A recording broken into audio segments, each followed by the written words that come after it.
మధ్య కాలంలో చిన్న సినిమాలు కథా పరంగా పల్లెబాట పడుతున్నాయి. పల్లె మనుషుల ఎమోషన్స్ చుట్టూ ఈ కథలు తిరుగుతున్నాయి. అలాంటి ఒక కథతో రూపొందిన సినిమానే ముత్తయ్య.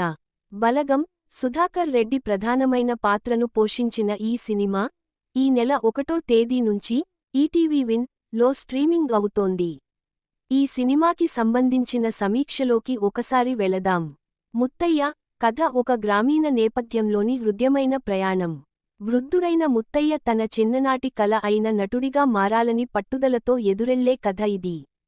సింపుల్గా సాగే ఈ కథలోని సహజత్వం, పల్లెటూరి విజువల్స్, మానవ సంబంధాల తీయని ఛాయలు ప్రేక్షకులను ఆకట్టుకుంటాయి. కొంత హాస్యం, భావోద్వేగాలకు మరింత ప్రాధాన్యతనిస్తే ఈ సినిమా ఇంకొంచెం బలంగా నిలబడేదనిపిస్తుంది. కానీ కలను నెరవేర్చే తపనకి వయస్సు అడ్డుకాదనే సందేశాన్ని అందంగా అందించింది. అందమైన పల్లెటూరు నేపథ్యంలో సాగే ఒక సాధారణమైన కథ ఇది. ఈ కథలో ఎలాంటి ట్విస్టులు, అద్భుతాలు జరగవు.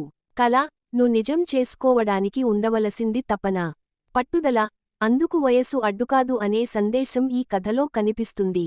అందమైన పల్లెటూరు నేపథ్యంలో సాగే ఒక సాధారణమైన కథ ఇది.